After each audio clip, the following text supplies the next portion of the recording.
O meu doutorado foi em filosofia da linguagem na PUC do Rio Grande do Sul, sob a orientação do Ernildo Stein. E a filosofia da linguagem, ela se tornou assim um eixo do meu trabalho, apesar de eu ter feito mestrado em estética, mais especificamente sobre a Escola de Frankfurt, porque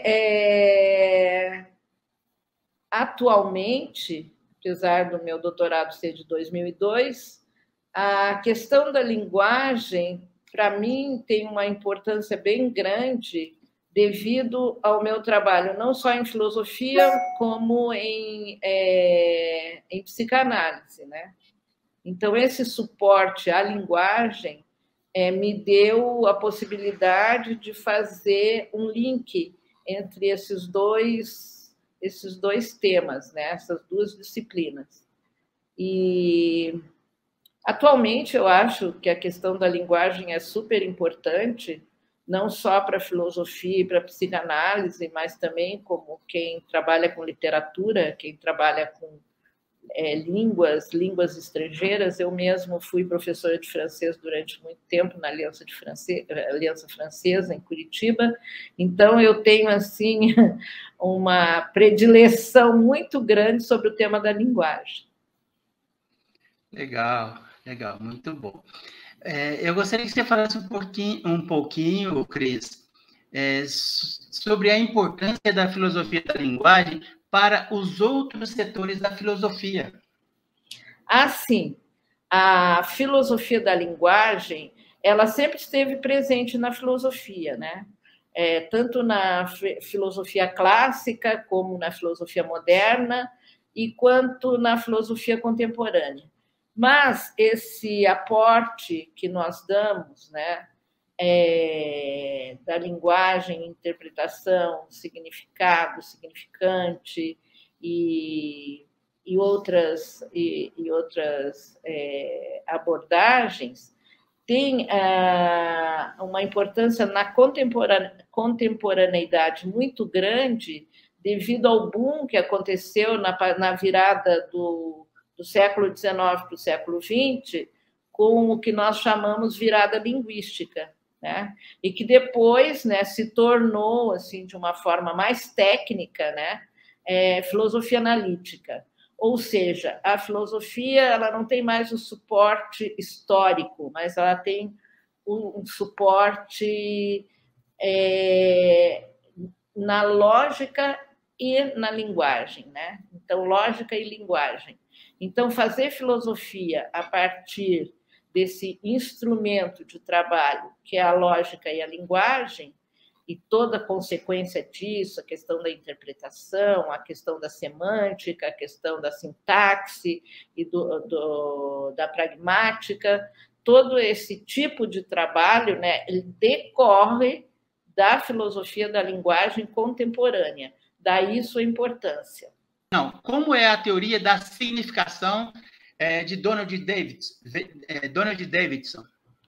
Pois é, o Davidson é um autor, um filósofo, né, que foi muito, nos anos 70, ele foi muito, além de estudado, ele foi muito interrogado, porque não é um filósofo que a gente possa incluí-lo, digamos assim, naquela linha do Russell, Frege, Carnap, ou seja, os Neurath, todos esses filósofos que fazem parte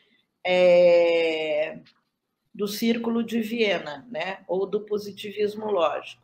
Embora ele tenha a sua origem por aí, né? Ele não participou do Círculo de Viena, mas ele é um discípulo do Quine. E o Quine participou do positivismo lógico e do Círculo de Viena.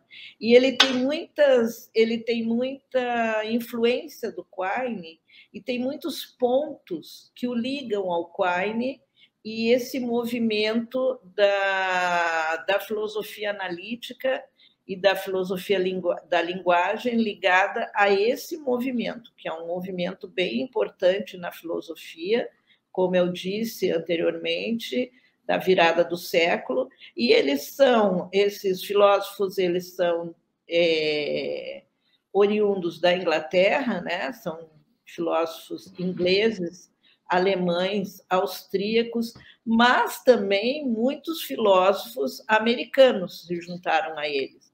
E o desenvolvimento dessa filosofia, né, ela se dá também nos Estados Unidos. Então, são filósofos de língua inglesa, contemporâneos e de língua inglesa. Ok. Cris, você pode falar um pouquinho sobre o problema da significação? A significação, ela é a parte mais importante, significação e significado, dessa parte da filosofia da linguagem que nós chamamos semântica, né? Porque a filosofia da linguagem, ela se divide, ou a linguagem se divide em 3 etapas, né? Nós temos a sintaxe, a semântica e a pragmática. Isso foi uma divisão que o Charles Morris fez lá, acho que em 1942, mais ou menos, mas que nos ajuda muito a pensar a linguagem, né? E principalmente o significado, porque o significado se inclui na semântica e ele trabalha com frases, né, em que nós buscamos o sentido das frases, né? Isso aí é um pouquinho confuso, eu não terei tempo para explicar tudo isso, porque sentido e significado e língua inglesa são muito próximos, a palavra é muito próxima. E para nós tem já, em alemão tem uma diferença grande, mas para nós tem uma diferença, o que é o sentido e o que é o significado. Mas os dois andam juntos e muitas vezes, quando nós perguntamos, né, alguém tem uma reação qualquer, né, estou levando para o lado psicológico, por exemplo, né, alguém comete uma gafe, por exemplo, né, e nós perguntamos qual é o sentido disso, né?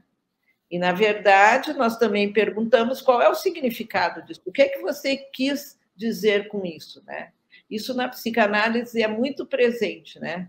Porque os atos falhos, eles têm essa dimensão de significar aquilo que não é uma significação direta. Então, o significado é muito importante, né? A teoria do significado é muito importante até no nosso dia a dia, nas nossas conversações. Ok.